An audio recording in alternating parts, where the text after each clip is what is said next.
Ай, жылыдай милок. Что? Жылый молодой человек. Молодой человек. Бизге эң жакшы анан жаңы лыжаларынан берип койчу. Анан да каска, очки, тияк, бияктарын өзүң эле баладай болуп берип койчу. Берме да азыр. Анан болуп койчу.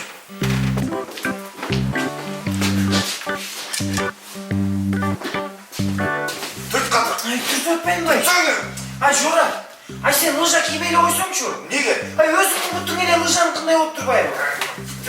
Түртер болот. Дай спасибо. Кетпе? Алдай менин дураң, эмне алып кыткан үстүнө шубан кийип алдың, апел? Ай, бул шубаны ушунча 2000 долларга кредитке алып кийбей коем бу. Кием, пусть элдин баары көрүп, молча завидует.